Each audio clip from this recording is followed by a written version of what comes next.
ማንኛይቷም ነፍስ ነገ ምን ትሰራለች ከሙከራ ከግምት ውጪ አታውቅም። ወማ ተድሪ ነፍሱን ቢአይ አርዲን ተሙት በየትኛው የምድር ክፍል ላይም እንደምትሞት ሩሃ እንደሚወጣ ከኔ ውጪ ማንም ያውቅ የለም። አንተስ ግምት ነው። ወንድምህን ልትቀብር ኮልፌ ሙስሊም መካነ መቃብር ሄደ ነገ እኮ ደግሞ የኛ ተራ እዛ ጋ ነው ተላለ። በምድር ላይም ይሁን በነፍሶቻችሁ ምንም አይነት ሙሲባ መከራ ተብሎ የሚጠራ ነገር ትንሹም ትልቁም ነክቷችሁ ገጥሟችሁ አያውቅም። ኢላ ፊ ኪታብ ያ የገጠማችሁ ሙሲባ ቀድሞውኑ በመጽሐፍ ላይ ያገኛችሁና ይነካችሁ ዘንድ የተጻፈ ቢሆን እንጂ። የሰው ልጅ ቀዳ ወልቀድርን አምኖ ካልተቀበለ የደረሰበት ሙሲባ ከጌታ አላህ ዘንድ ቀድሞ የተወሰነ መሆኑን ካልተረዳና ካላመነ ተስፋ ወደ መቁረጥ ይገባል። እድሌ ነው ይላል። ከዚህ በኋላ አይሳካልኝም ብሎ ራሱንም እስከ ማጥፋት ደረጃ ይደርሳል።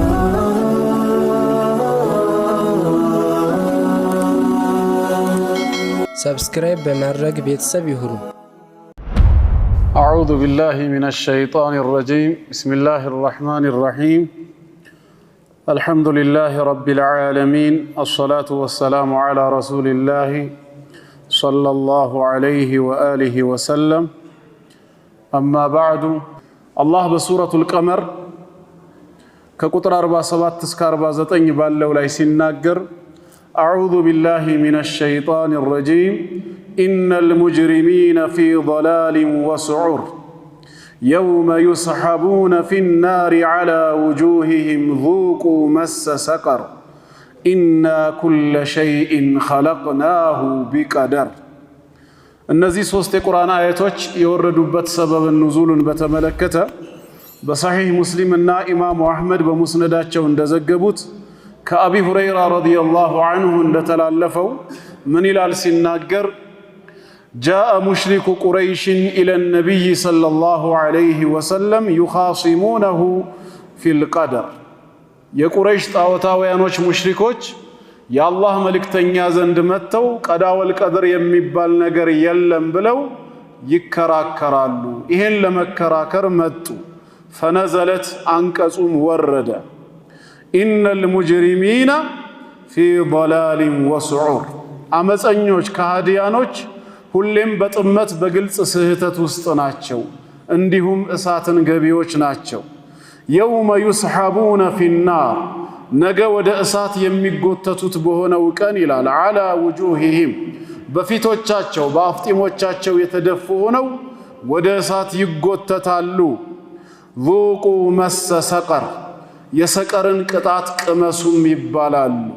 ኢነ ኩለ ሸይኢን ኸለቅናሁ ቢቀደር እኛ ሁሉንም ነገር በታወቀ ልክና መጠን ፈጥረነዋል ይላል አላህ።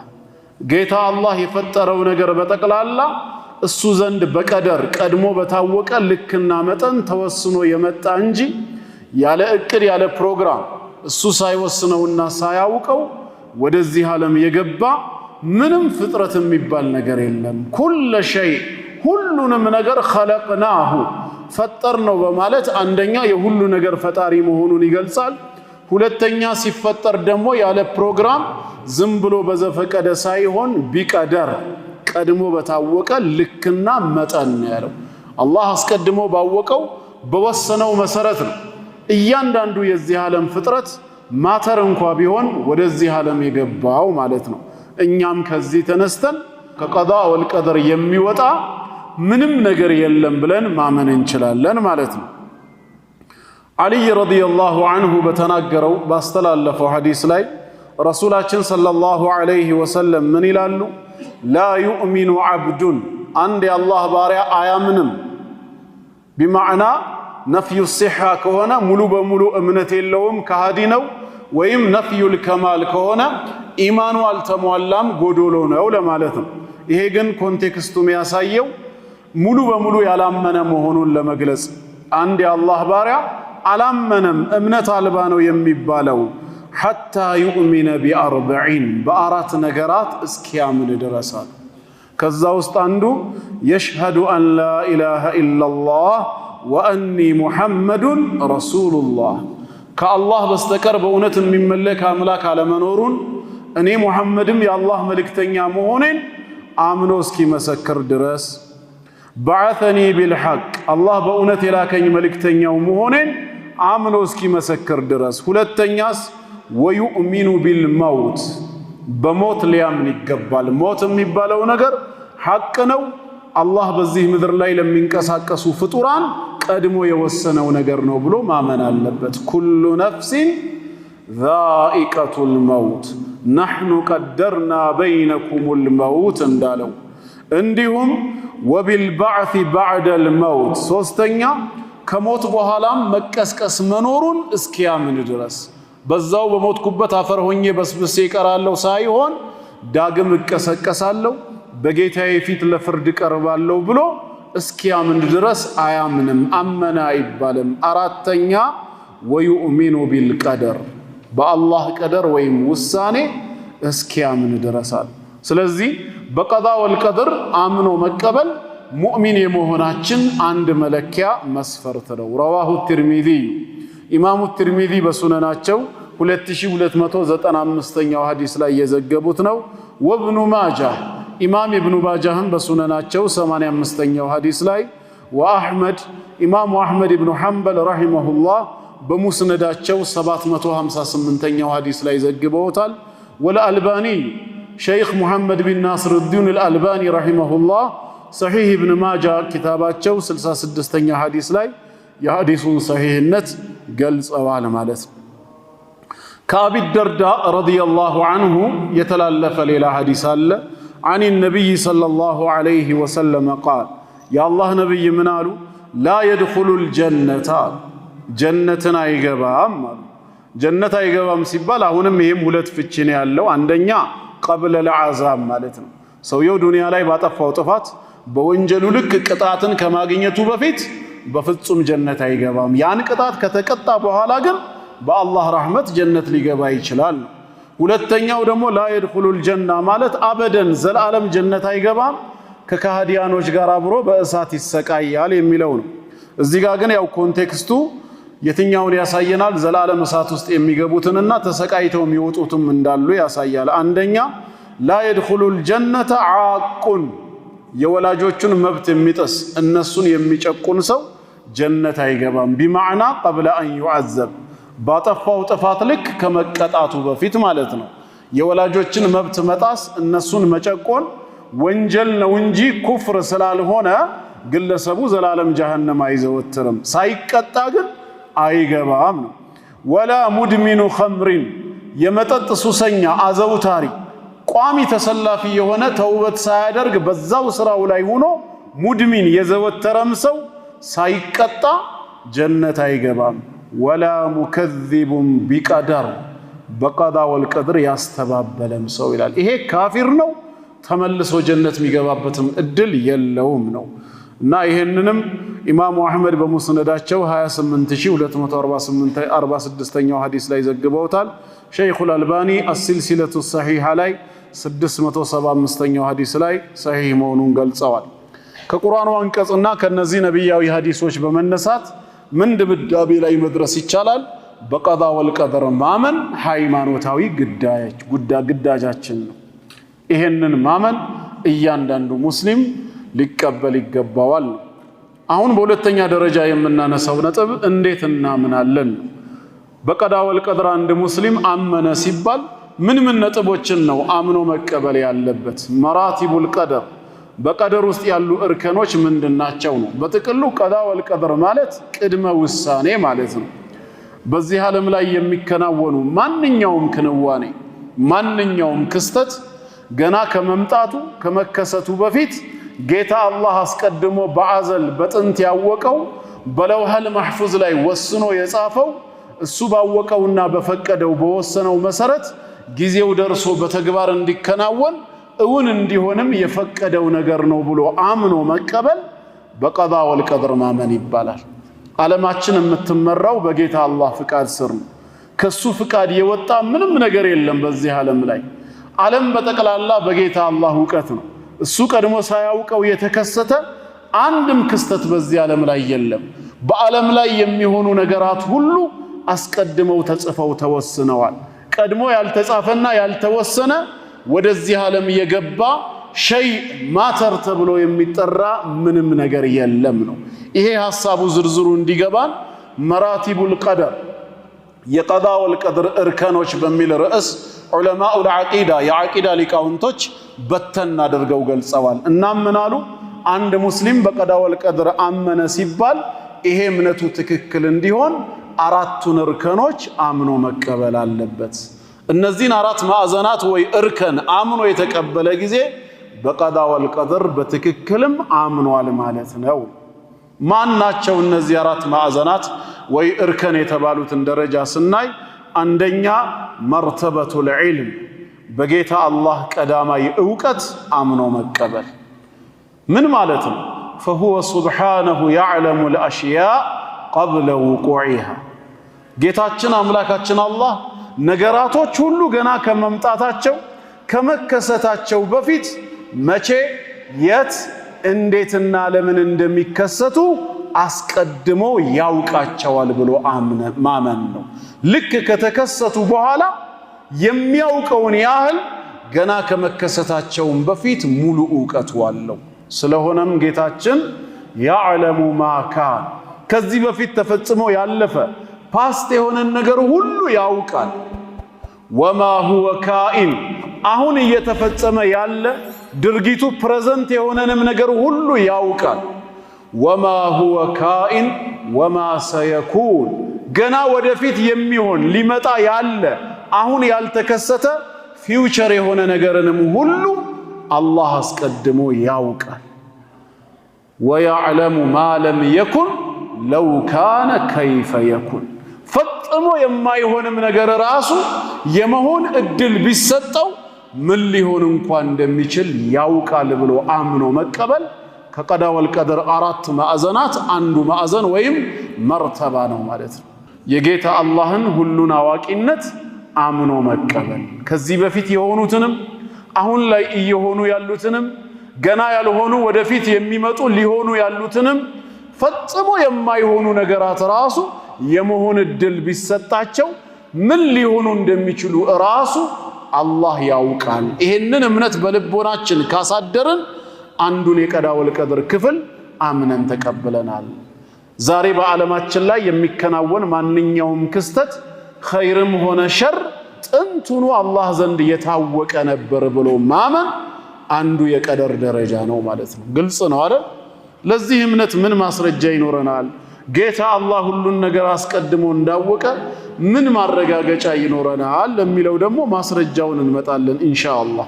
ሁለተኛውን እርከን ላብራራውና ለሁለቱ አንድ ላይ ደሊል ሰጣችኋለሁ። እሺ የአላህን ሁሉን አዋቂነት አምነን ከተቀበልን ሁለተኛው እርከን ምንድነው ሲባል መርተበቱል ኪታባ ሁሉ ነገር ቀድሞ ተጽፏል ተወስኗል ብሎ ማመን። ኢነ ኩለ ማ ፊል ከውን በዚህ ዓለም ላይ የሚሆን ነገር በጠቅላላ ከዚህ በፊትም ሆኖ ያለፈ ገና ወደፊትም የሚመጣ አሁንም እየሆነ ያለ ሁሉ በጌታ አላህ ዘንድ ቀድሞ የታወቀ ነው ብለን እንዳመንነው በተጨማሪ ምን እናምናለን? ይሄ ሁሉ ክስተት ቀድሞውኑ ለውሃል መሕፉዝ ላይ ወስኖ ያስቀመጠው ጥንቱኑ የጻፈው ነው እንላለን።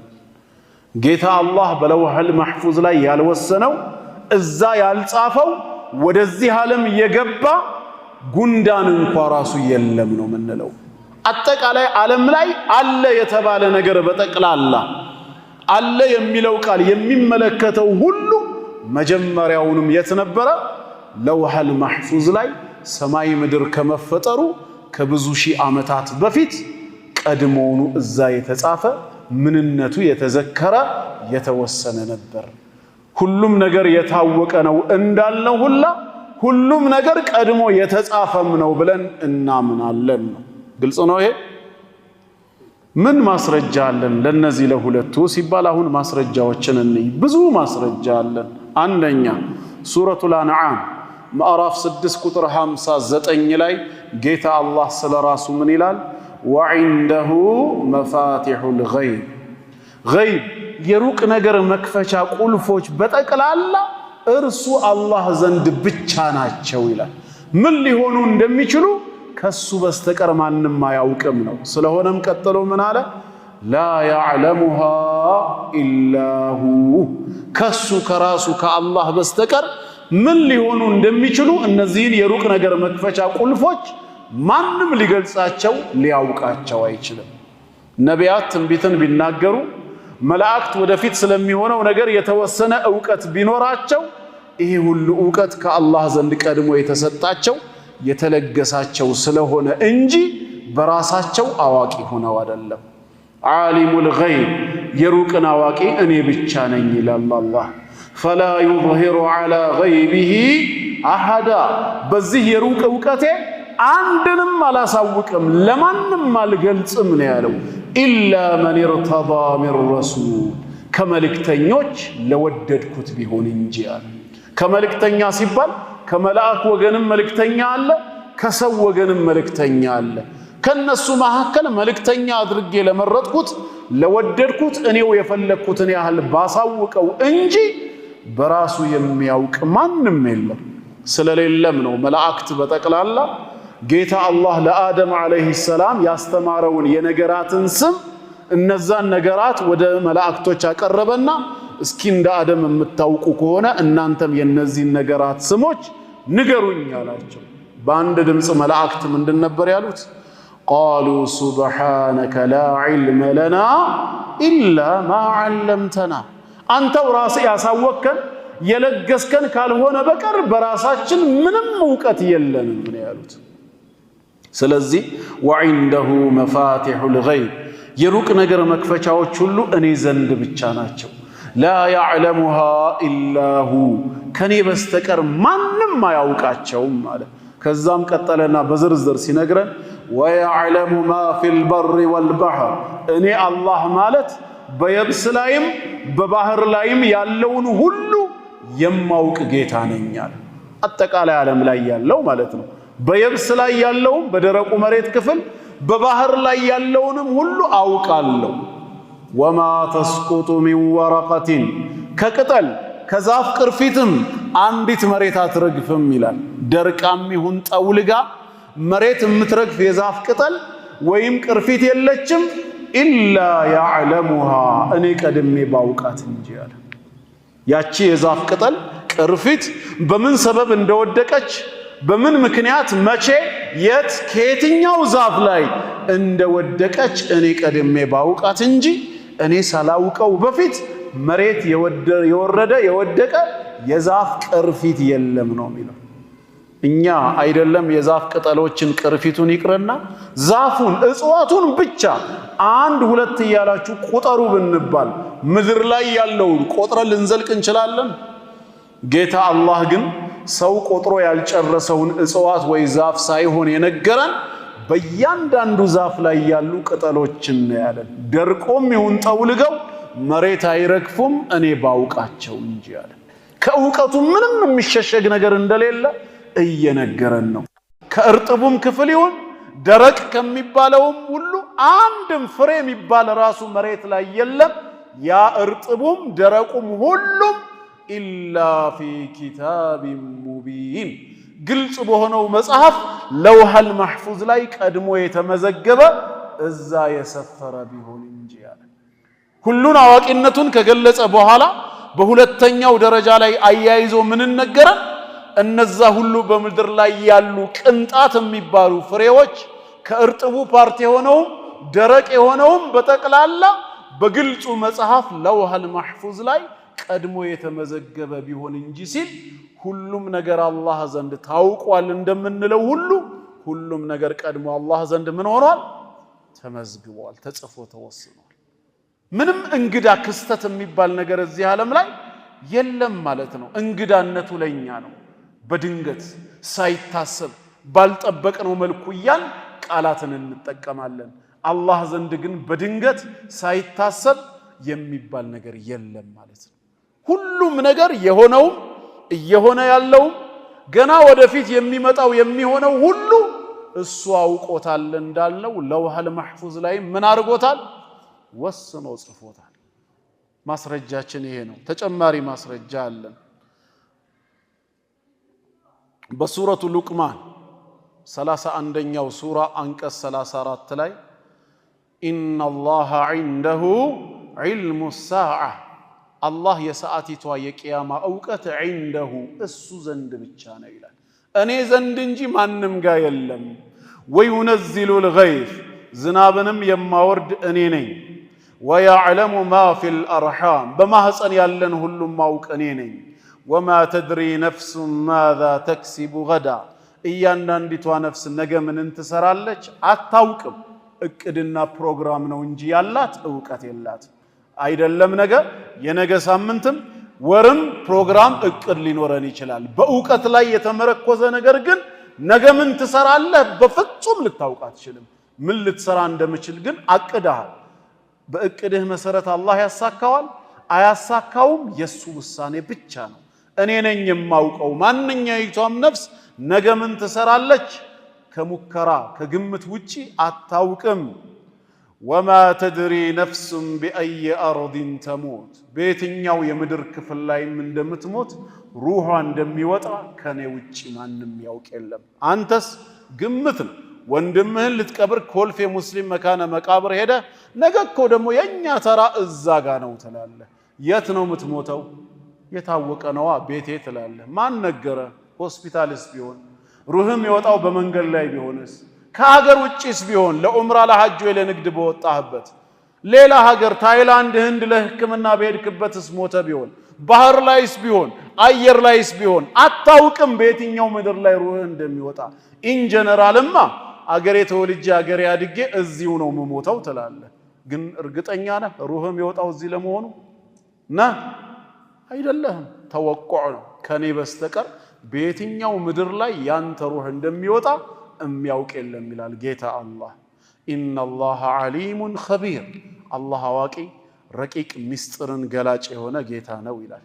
የተጻፈ ለመሆኑ ተጨማሪ ማስረጃም ካስፈለገ ሱረቱል ሐዲድ ቁጥር 23 ላይ በግልጽ ይነግረናል። 57ኛው ሱራ ሱረቱል ሐዲድ ከ22 እስከ 23 በደንብ አድምጡች።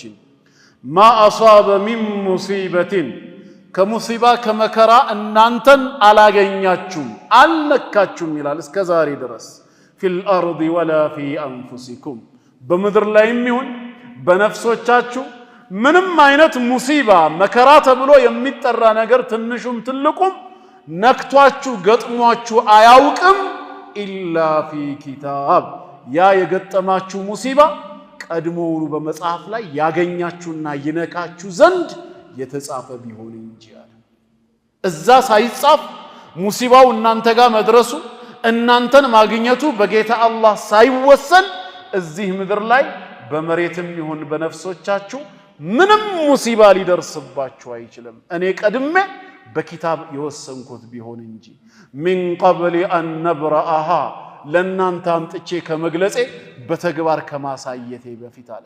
ያ ዛሬ ላይ ነገ ላይ የሚደርስባችሁን ሙሲባ ትላንት የደረሰባችሁን ሙሲባ ቀኑ በተግባር መጥቶ ሙሲባው በእናንተ ህይወት ላይ ተከስቶ ለእናንተ ከመግለጼና ከማሳየቴ በፊት አስቀድሜ ጥንቱኑ በመጽሐፍ ላይ የጻፍኩት ቢሆን እንጂ እዛ ያልተጻፈ ያልተወሰነ ነገር እዚህ የሚደርስባችሁ ምንም የለም ነው።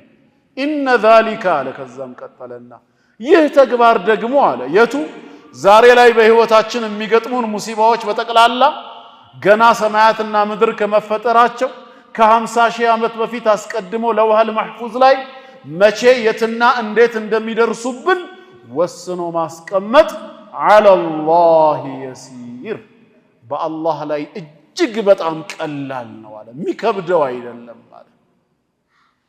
እሺ ሚስጥሩ ምንድነው? አይከብድህም?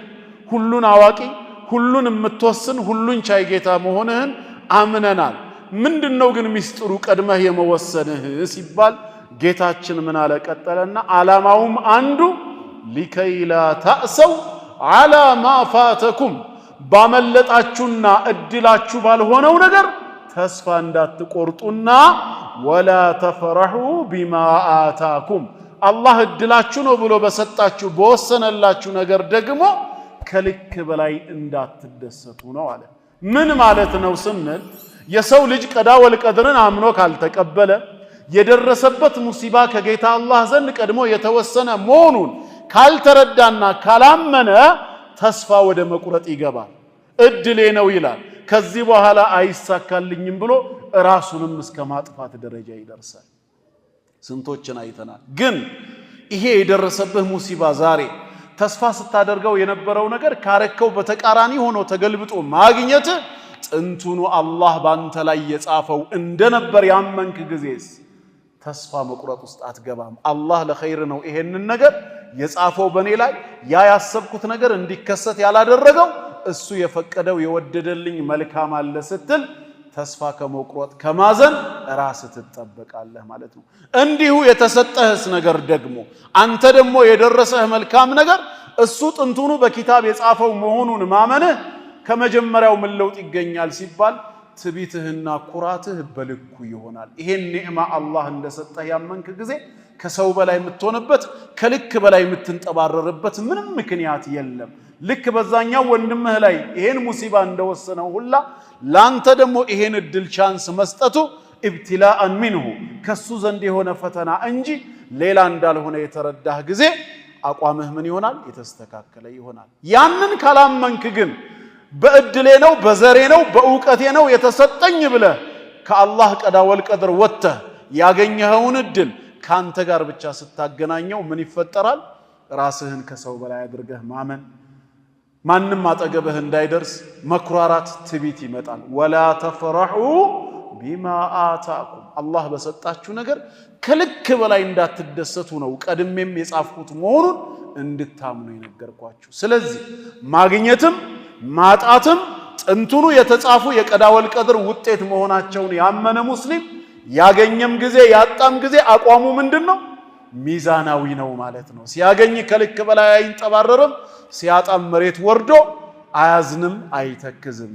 አላህ ነውና ይሄን ውሳኔ የሚያስከትለው። ለዚህ ነው ሱለይማን አለይሂ ሰላም ከሱ በኋላ ለማንም የማይገባ የሆነ ንግስናን ሲሰጠው ጂኖች በስሩ ሆነው በትእዛዙ የፈቀደውን ሲሰሩለት እንደዚሁ ደግሞ ተራሮችን ምኖችን አላህ ሲገራለት ሊየብሉወኒ ረቢ አሽኩሩ አም አክፉር አለ። ይሄንን ያደረገልኝ ጌታዬ አመሰግነው ወይ እክደው እንደሆን ሊፈትነኝ ነው ያለው። ስለዚህ ቀድሞ የተጻፈ ነገር መኖሩን ማመን በማግኘትና በማጣት ወቅት አቋማችን ሚዛናዊ እንዲሆን ልክ ይኖረዋል። ይሄን ቀዳ ወልቀድር ያላመኑ ሰዎች ግን 12ኛ ክፍል ዩኒቨርሲቲ ማትሪክ ተፈትኖ ውጤት ካልመጣለት ከዚህ በኋላ እድል እንደሌለው ቆጥሮ ራሱን የሚያጠፋ ስንት አይተናል። በሆነ ሱስ ላይ ተጠምዶ ከዚህ በኋላ ትርጉም አልባ ህይወትን የሚኖር እንጂ ሌላ ተስፋ የሌለው ሰው መሆኑን ተረድቶ በህይወቱ ላይ እርምጃ የሚወስድ ስንት አግኝተናል። ቀዳ ወልቀድር ምናልባት ወደፊት ለብቻው ርዕስ ይዘን በቀዳ ወልቀድር ማመን በህይወታችን ውስጥ ምን ጥቅም አለው በሚለው ርዕስ ስር ሰፊ ነገር ልናነሳ እንችላለን። እናም ወደ ርዕሳችን ስንመጣ ሁሉ ነገር ቀድሞ የተጻፈ ነው ብለን እናምናለን። ከዑባደት ብን ሳሚት ረዲየላሁ ዐንሁ እንደተላለፈው ቃል ሰሚዕቱ ረሱለላሂ ሰለላሁ ዐለይሂ ወሰለም የቁል የአላህ መልእክተኛ እንዲህ ሲሉ ሰማኋቸው። ኢነ አወለ ማ ኸለቀ አላሁ አልቀለም አላህ መጀመሪያ የፈጠረው ቀለምን ነው አሉ፣ ብዕርን። ከዛስ ፈቃለ ለሁ እክቱብ ጻፍ በማለት አዘዘው። ቃለ ረቢ ወማዛ አክቱብ ጌታዬ ሆይ ምንን ልጻፍ ሲል ቃለ እክቱብ መቃዲረ ኩለ ሸይእን ሐታ ተቁመ ሰዓ ሰዓቲቷ ቅያማ እስክትቆም ድረስ የዚህ ዓለም ላይ የሚሆኑ የሁሉንም ነገር እጣ ፈንታ ማንነታቸውን ውዳሴያቸውን ጻፍ አለው።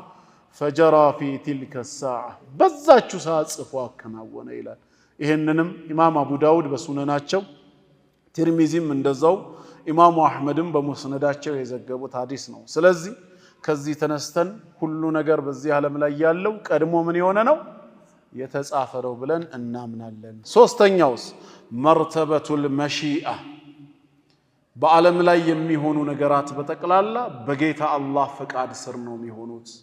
ከሱ ፈቃድና ቁጥጥር የወጣ አንድም ክስተት እዚህ ዓለም ላይ የለም። ከዚህ በፊት የሆኑትም በአሁን ሰዓት እየሆኑ ያሉትም ገና ወደፊት ቅያማ እስከሚቆም ድረስ የሚሆኑ ነገራት በጠቅላላ ቢመሺአቲሂ ዐዘ ወጀል በጌታ አላህ ፍቃድ ስር ናቸው በሱ ቁጥጥር ስር ሆነው ነው የሚከናወኑት ስለሆነ ምን እንላለን فما شاء الله كان وما لم يشاء لم يكن الله يشاء የፈቀደው ነገር በጠቅላላ ይሆናል ይከሰታል እሱ ያልሻው ያልፈቀደው ነገር በጠቅላላ አይሆንም አይከሰትም ዓለም በጠቅላላ በሱ ፍቃድ ስር ነው የምትመራው ያለ ጌታ አላህ ፍቃድ የሚሆን በዚህ ዓለም ላይ የጉንዳን እንቅስቃሴ እንኳን የለም ነው ምንለው ስለዚህ ሁሉም ነገር تحت مشيئته በጌታ አላህ ፍቃድ ስር ነው ብሎ ማመን ሌላኛው የቀዳ ወልቀድር አንድ እርከን ነው ግልጽ ነው ይሄ ግልጽ ከሆነ ማስረጃው ምንድነው ብለን እንመልከት ሱረቱል ካህፍ ቁጥር 23 እስከ 24 ولا تقولن لشيء إني فاعل ذلك غدا إلا أن يشاء الله ይላል አየቱ የወረደበት ሰበብ አለው ሙሽሪኮች ነቢያችን አለይሂ ሰላቱ ወሰለም ዘንድ መተው ሶስት ጥያቄ አቅርበው ነበር ወይ አራት ለዛ ጥያቄ መልስ ለመስጠት የአላህ መልእክተኛ ነገ ተመልሳችሁኑ እነግራችኋለሁ አሏቸው ለምን እንደተለመደው ወህይ ይወርድላቸዋል በዛ ወህይ በመታገዝ መልሱን ከጌታ አላህ በጅብሪል አለይሂ ሰላም በኩል ሲመጣ ሊነግሯቸው በቀጠሮ መሰረት ነገ የተባለው ቀን ደረሰ ሙሽሪኮቹም መጡ መልእክተኛው ላይ ግን ወህይ አልወረደም ቀኑ አለፈ 2 ቀን 3 ቀን 2 ሳምንት ሆነ መጠራጠር ጀመሩ እነሱ ማለት ነው ከዛ ጌታ አላህ ይሄን አንቀጽ አወረደው ምንድነው ያላቸው ولا تقولن ከዚህ በኋላ እንዳትላለ ለምን لشيء ለማንኛውም ነገር ምን እንዳትል إني فاعل ذلك غدا ይሄንን ነገር እኔ ነገ ሰራዋለሁ አትበል ከዚህ በኋላ አላቸው ነገሩ መልሱን እነግራቸዋለሁ ብለዋል ነበር ከዚህ በኋላ ማንኛውንም ነገር እኔ ነገ እሰራዋለሁ እንዳትል ምንን ብታክልበት እንጂ ኢላ አን يشاء الله አላህ ቢሻ እንጂ በላል ያለኔ ፍቃድ ያለኔ ይሁንታና መሺአ አንተ ብቻህን የምታከናውነው ምንም ነገር የለምና ነገ የተባለው ቀን መምጣቱ አንተም ነገ በተባለው ቀን በህይወት መገኘትህ እነሱም ላነሱት ጥያቄ ትክክለኛው መልስ ከኔ ዘንድ በጅብሪል በኩል ወደ አንተ መውረዱ ይሄ ሁሉ በኔ ፍቃድ በኔ ይሁንታ ስር የሚከናወን ነውና ካሁን በኋላ ማንኛውንም ነገር እቅድና ፕሮግራም ስታወጣ አላህ ቢሻ እንጂ የሚለውን ካልጨመርክ በስተቀር ነገ ሰሪው ነኝ ብለህ አትናገር አለ ዋና ትምህርቱ ለኛ ነው እኛም ፕሮግራም ሲኖረን የቀን የሳምንት የወራት ሲኖረን አደርገዋለሁ ስንል ኢንሻአላህ ማሰሪያ አንቀጽ መሆን አለበት አላህ ቢሻ ቢፈቅድ ለምን እንደዛ እንላለን ከተባለስ ነገ ጊዜ ነው አይደለም ነው አይደል መቼ የሚመጣ ካሁን በኋላ የሚመጣ ጊዜ ነው ነገ በማን እጅ ስር ነው ያለው ነው ጥያቄው ባንተ እጅ ስር ነው እንዴ አይደለም ስለዚህ ነገ ከሰዓት እኔ ቤቴ መሳጋብጅ ያለው ስለ አትጠራጠር 100% እንደምመጣ እርግጠኛ ነኝ ስትለኝ ነገ የጠራሁ የምሳ ሰዓት እስኪደርስ ድረስ ካሁን ሰዓት በኋላ ባለው ያ ሁሉ ሰዓትና ደቂቃ ወይም ወቅት ጊዜው ማን ነው ላንተ ዋስትና የሰጠ ምን ማረጋገጫ አለ ነገ በተባለው ሰዓት እኔ ጋር እንደምትመጣ አላህ ያንተ የመጨረሻ የዱንያ እስትንፋስ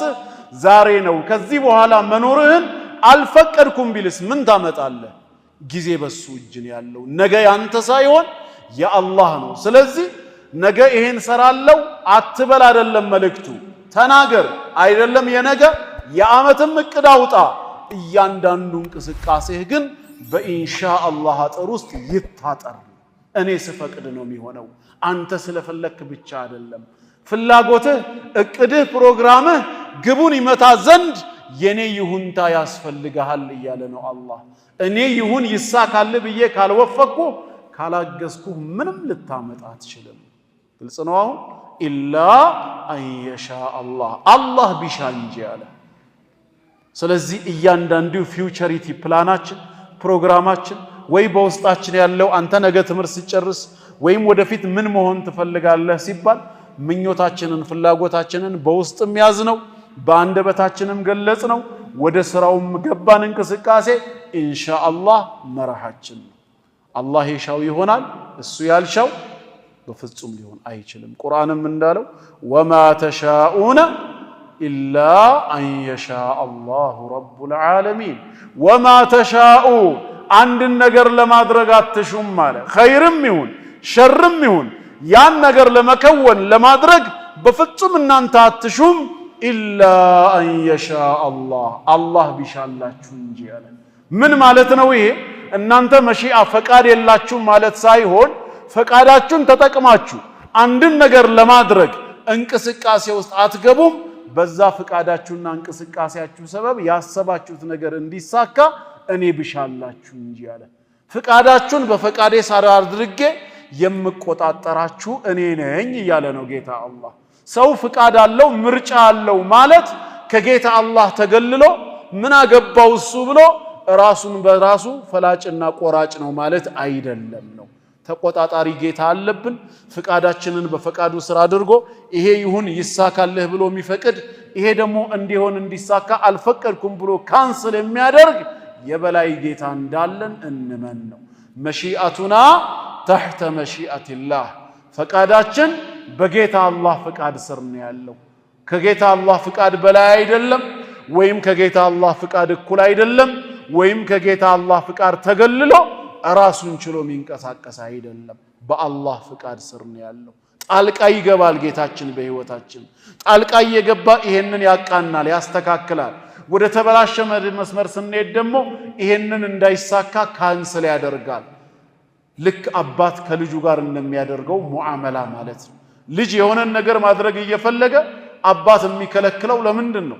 ስለተመቀኘ ስለጠላው ሳይሆን ያ ነገር ልጁን እንደሚጎዳው ልጁ ግን በዛ ሰዓት ስላላወቀ ስለሆነ ጌታ አላህም በእኛ ህይወት ውስጥ ጣልቃ መግባቱ የአዛኝነቱን የሩህሩህ ሚናነቱን መጫወቱን ነው የሚያሳየው እንጂ እኛ ሮቦት መሆናችንን የራሳችን ነፃ ፈቃድና ምርጫ የሌለን ሰው መሆናችንን ለማሳየት አይደለም ነገር ግን ፈቃዳችን ምርጫችን አስተሳሰባችን ብቻውን ሙሉ አይደለም የተፈለገው ቦታ ድረስ ሊያደርሰን አይችልምና ወማ ተውፊቂ ኢላ ቢላህ የፍላጎቶቼ የእንቅስቃሴዎቼ መልካም መገጠም መሳካት በጌታ አላህ ካልሆነ በቀር በራሴ የትም ሊደርስ አይችልም ፈቃድ ሁሉ ዓለም ላይ ያለው በማን ቁጥጥር ስር ነው በአላህ ስር ነው ያለሱ ፈቃድ ምንም ነገር በዚህ ዓለም ላይ ሊኖር አይችልም ባልና ሚስት ተጋብተው ልጅን መውለድ ፈልገው ግንኙነት ቢፈጽሙ ግንኙነቱ ሰበብ እንጂ እነሱ ልጅ መስራት ስለቻሉ አይደለም ይሄ ሰበብ ፍሬ ያፍራ እውን ይሁን ብሎ ጌታ አላህ ከፈቀደ ከወሰነ በግንኙነቱ ሰበብ ልጅ ወይም ልጆች ይወለዳሉ አይሆንም ካለስ ጌታ አላህ እነሱ ስለተገናኙ ብቻ ይረገዛል ስለተረገዘ ብቻ ይወለዳል አይሆንም ፍቃድ ከላይ ነው ይሄንን ማመን አለብን ዓለም ሁሉ በጌታ አላህ ፍቃድ ስር ነው እየተመራ ያለው ዛሬ በሙስሊም ወንድሞቻችን ላይ ንብረታቸው በከንቱ ሲወረስ ደማቸው ያላግባብ ሲፈስ ሺዎች ያላግባብ የአላህ ባሪያዎች በካፊሮች ሲገደሉ የጌታ አላህ ዝም ማለት ምንም ማድረግ ስላልቻለ ወይ ከዳር ሆኖ ተመልካች ብቻ ስለሆነ አይደለም እሱ ነው ዓለምን የሚመራው የሚቆጣጠረው ያለሱ ፍቃድ ሲአይኤም ሆነ ሞሳድ ኬጂቢም ሆነ ወይም የኢትዮጵያው የደህንነት ክፍል ምንም ሊንቀሳቀሱ አይችሉም ነገር ግን ጌታ አላህ በጥበቡ የፈቀደውን ይሰራል ምናልባትም ነስሩ ቶሎ ወደኛ ያልመጣው በእኛ ወንጀል በእኛ ጥፋት ሊሆን ይችላል ብለን አምነን በተውበት መመለስ እንጂ ጌታ አላህ ስላልፈቀደ ከሱ ቁጥጥር ውጪ የሆነ የወጣ ነገር ስለኖረ አይደለም ተግባብተናል ወንድሞች ይሄንንም ማመን ይጠበቅብናል ሁሉም ነገር በአላህ መሺአ ስር ነው የሚሆነው ለዚህ ነው ነብይ እስማኤል አለይሂ ሰላም ኢብራሂም አለይሂ ሰላም በህልሙ ያየውን ለልጁ ነገረው አይደል ያ ቡነየ ኢኒ አራ ፊል መናሚ አኒ አዝበሑከ ልጄ እስማኤል ሆይ በህልሜ እኮ አንተን የማርድሆኝ ነው ማየው አለ ያ ህልም ከጌታ አላህ የመጣ ትእዛዝ መሆኑን ኢብራሂም ያውቃል ግን ልጁን ሊያዘጋጀው ስለፈለገ ቅድሚያ በአማካሪ መልክ ቀረበለት እኔ በህልሜ አንተን የማርድሆኝ ነው ማየው ፈንዙር ማዛ ተራ እስቲ ተመልከት ምን ይታያል አለው የልጁን ሐሳብ ሊቀበል قال يا أبت فعل ما تؤمر اسماعيل عليه السلام አባቴ ሆይ ከጌታ የታዘዝከውን ነገር ስራ አለው። ይሄ ሸይጣን ነው ቅዠት ነው እኔ እንድሞት የፈለገ ጠላት ነው አላለም። ከአላህ ዘንድ የመጣ ነውና አላህ ያዘዘህን አንተም ስራ እኔ ደግሞ አለ ስተጂዱኒ ኢንሻአላሁ ሚነ ሳቢሪን አላህ ከሻ ከፈቀደልኝ ለሱ ውሳኔ ከሚታገሱትም ሆኜ ታገኘኛለህ አለ። የእስማኤል ሰብር ማድረግን ከአላህ መሺአ ጋር ነው ያንጠለጠለው። ያለሱ ፍቃድ የሚሆን ምንም ነገር የለም። ተግባብተናል። መተን መግሪብን የሰገድነው መጥፎ ቦታ ከመዋል ዒሻ እስኪደርስ በቤቱ ላይም እንደዚህ ቁጭ ያለው ሰበቡኛ ብንሆንም ተውፊቁ ከማን ነው? ሚነላህ ከሱ ነው። በቤቱ መተን ለሱ መስገዳችንን እስከ ዒሻ ድረስ የሱን ቃል እየሰማን መማማራችንን ባይፈቅድና ባይወድልን ኖሮ እንዴት እንንገባ ዝም ይለን ነበር? ሰው አይደለም በጌታ አላህ ቤት በሰው ቤትስ በምን አቅሙ ደፍሮ ሊገባ ይችላል?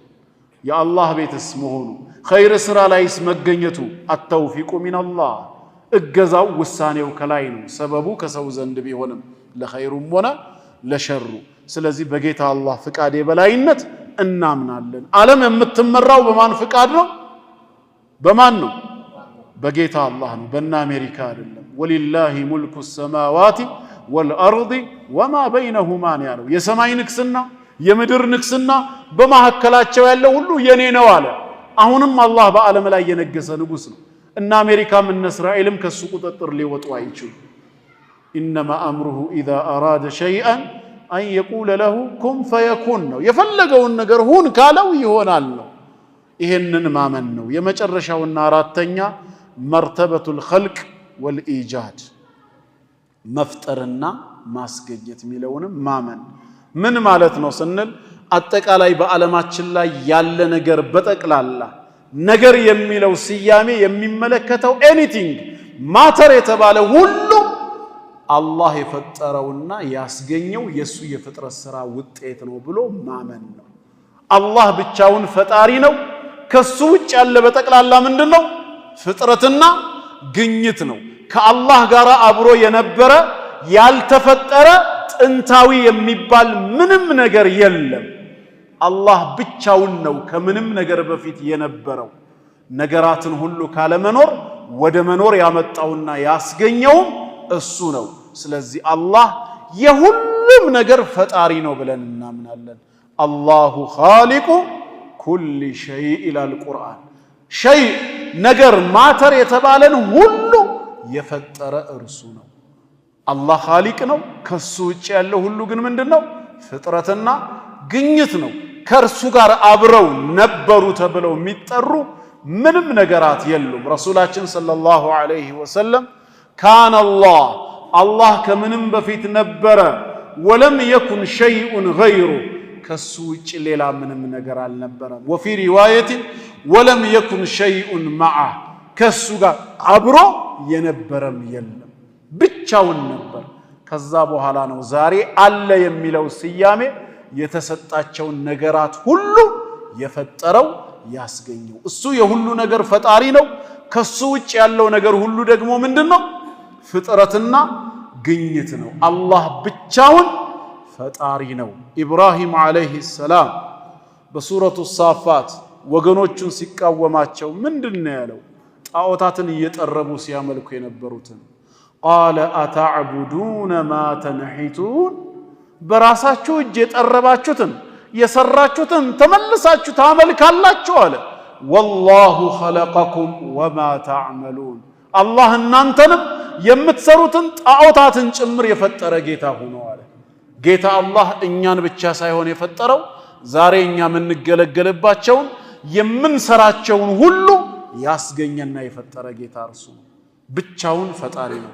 እነዚህን አራት ነገር አንድ ሙስሊም አምኖ ከተቀበለ በቀዳ ወልቀድር አመነ። ምን ብዬ ካለ በዚህ ዓለም ላይ እየሆኑ ያሉ ወደፊት የሚሆኑ ነገራት ሁሉ አላህ ዘንድ ቀድሞ የታወቁ ናቸው። ከሱ ዕውቀት የሚወጣ የለም።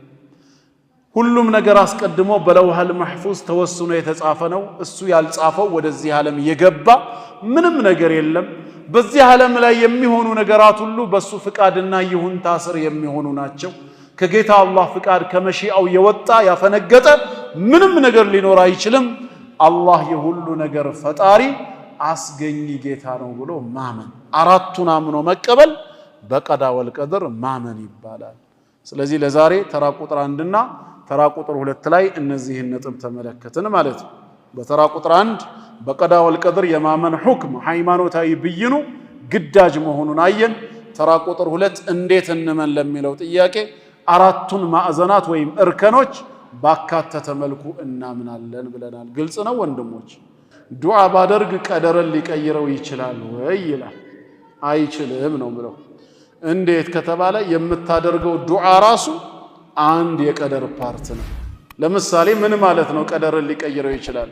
እኔ በአሁኑ ሰዓት በድህነት ኑሮ ነው የምኖረው፣ በበሽታ እየማቀቅኩኝ ነው።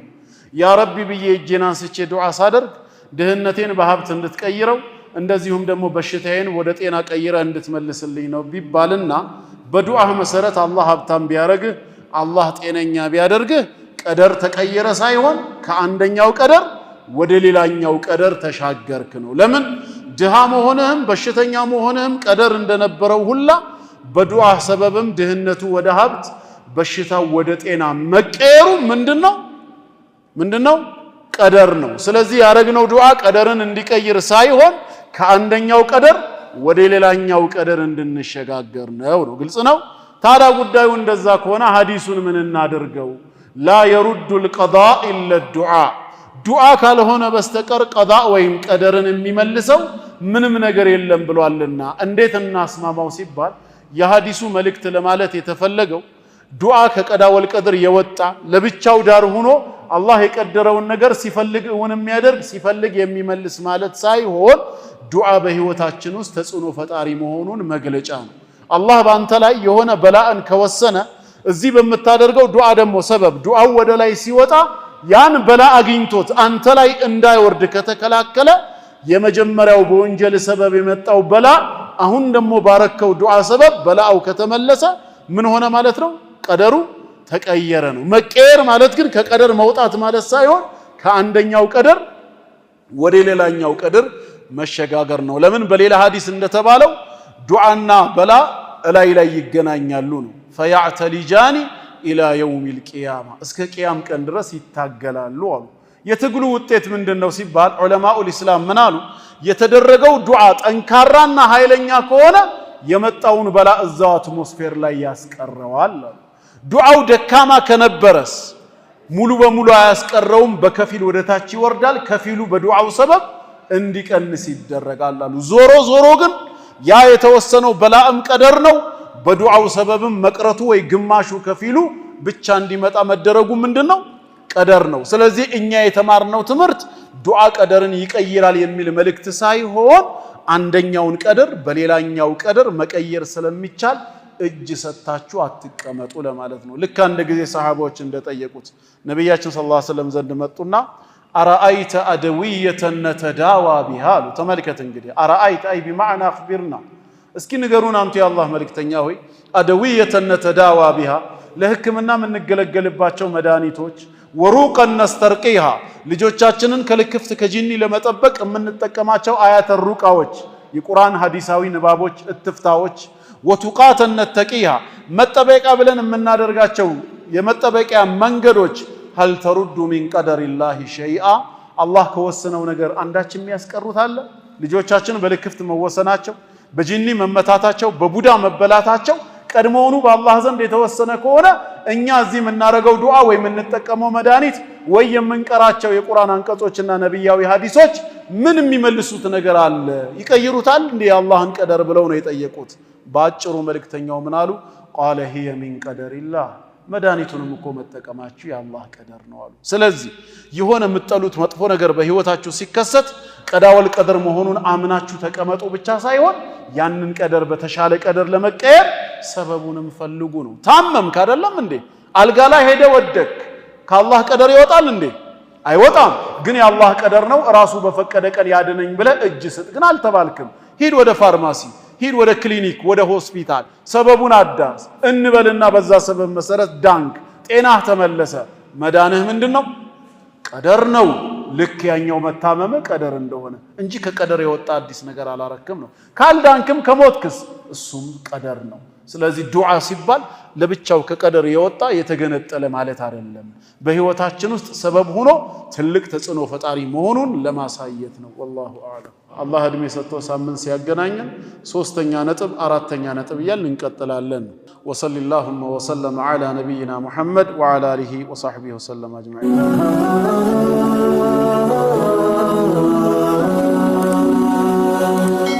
ሰብስክራይብ በማድረግ ቤተሰብ ይሁኑ